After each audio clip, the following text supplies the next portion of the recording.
Bueno, hoy vamos a ver acerca de los gobiernos militares en Bolivia, ¿sí?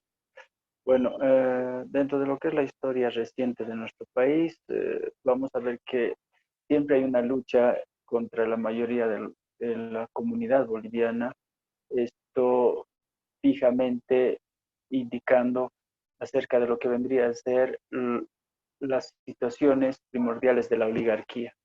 En la época de las dictaduras hubo mucho dominio por el gobierno de los Estados Unidos, quienes fundamentaron principalmente su ideología y lo que vendría a ser su desarrollo en relación a lo que es nuestra propia historia. Las dictaduras militares se dieron entre los años 60, 70 y 80. Los presidentes de Bolivia en ese periodo fueron René Barrientos Ortuño, después Luis Adolfo Siles Salinas, Alfredo Bando Candia, después Juan José Torres, Hugo Banzer, Juan Pereda Asbun, David Padilla, Walter Guevara, Alberto Natuch, Lidia Gayler, Luis García Mesa, Celso Perrelio Villa y Guido Vildoso Calderón. Vamos a ir identificando algunas de las dictaduras dadas en nuestro país.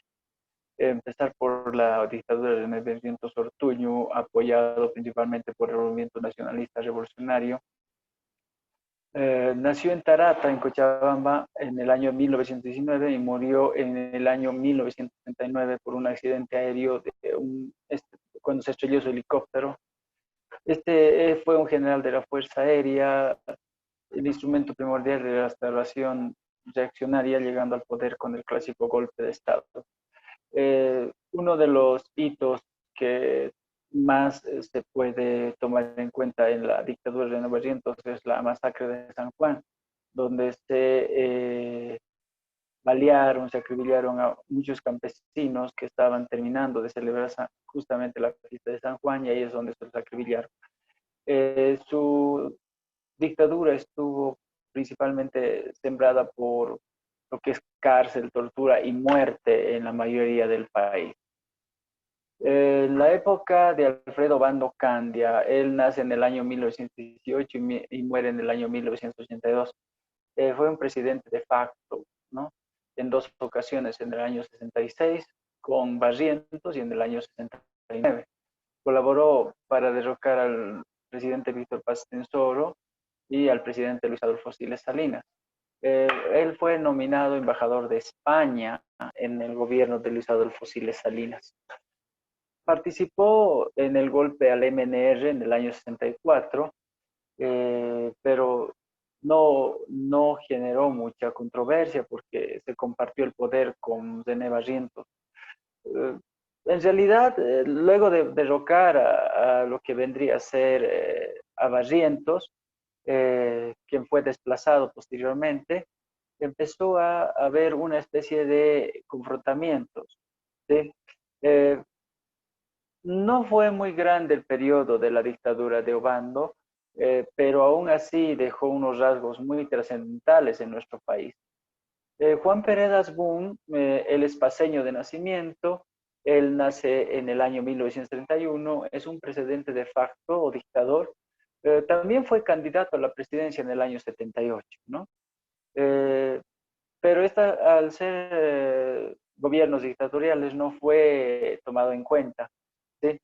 Él fue encontrado con sustancias controladas en un vehículo y también fue acusado de cometer actos obscenos. Eh, También la época de Juan Pereda fue muy trascendental porque nos generó a lo que nosotros venimos viendo como una situación de violencia, de matanzas, de acribillaciones contra los bolivianos.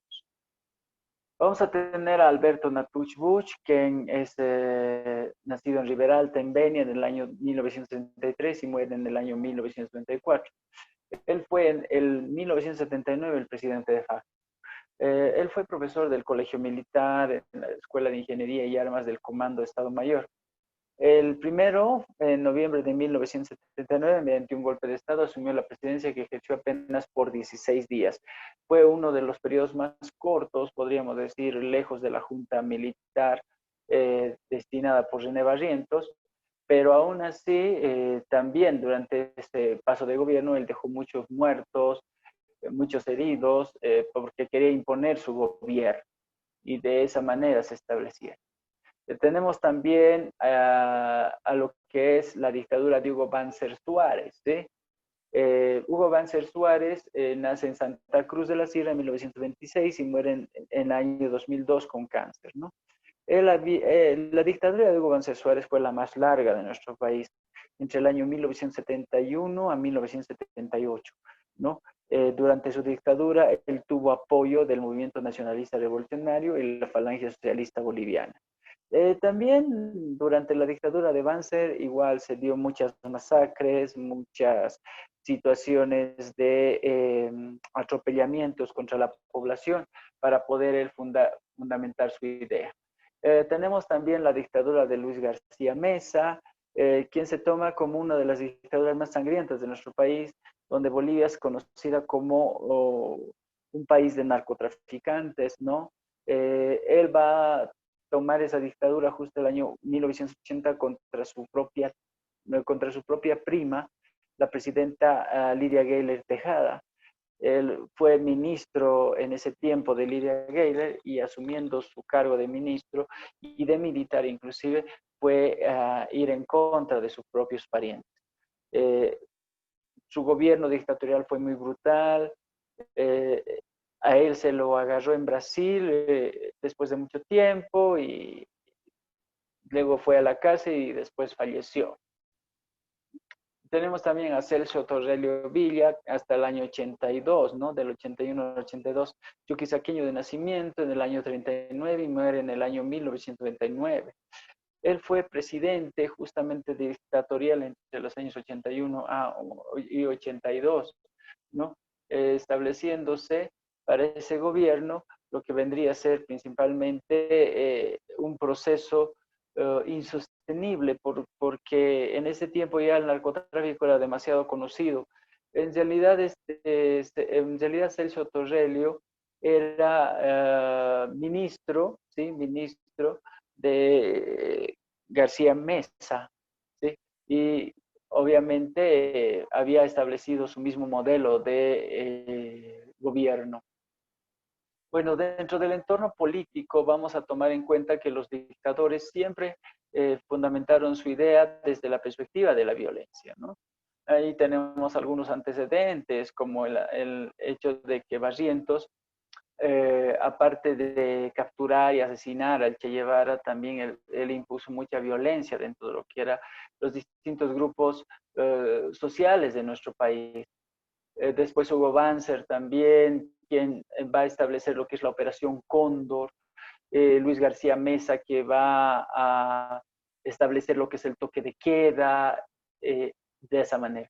Dentro del entorno económico podemos indicar que muchos de los dictadores se fundamentaron en cosas negras, negativas, para poder surgir de esa manera entre lo que era principalmente lo que es el proceso de las dictaduras, ¿no? Ir en contra del pueblo, en contra de las clases populares, asimismo establecer también un costo de vida muy alto para los últimos tiempos de las dictaduras. Es por eso que cuando entramos en el 85 a la crisis económica se estableció otro tipo de moneda y de esa manera se va logrando este cambio. Bueno, el entorno social, ¿no? Los dictadores suprimieron lo que era el desarrollo de las clases sociales, pero aún así los bolivianos no se dieron por vencidos, seguían luchando en contra del gobierno, siempre se ha visto eso dentro de estos entornos gubernamentales. Se vieron también de que hubo lo que vendría a ser la masacre, la tortura, los asesinatos, ¿sí? Estableciéndose lo que es la lógica del dominio sobre la población. Y también las ideologías, ¿no? Normalmente vamos a ver aquí ideologías las cuales van a estar inspiradas, establecidas a partir de lo que vendría a ser el dominio de las masas populares, ¿no? Uno de los ejemplos más claros esta ideología fue que muchos de ellos se creían socialistas, pero sin embargo entraban a otro rumbo, a otro enfoque en lo que vendría a ser esto del dominio a las comunidades. Muchas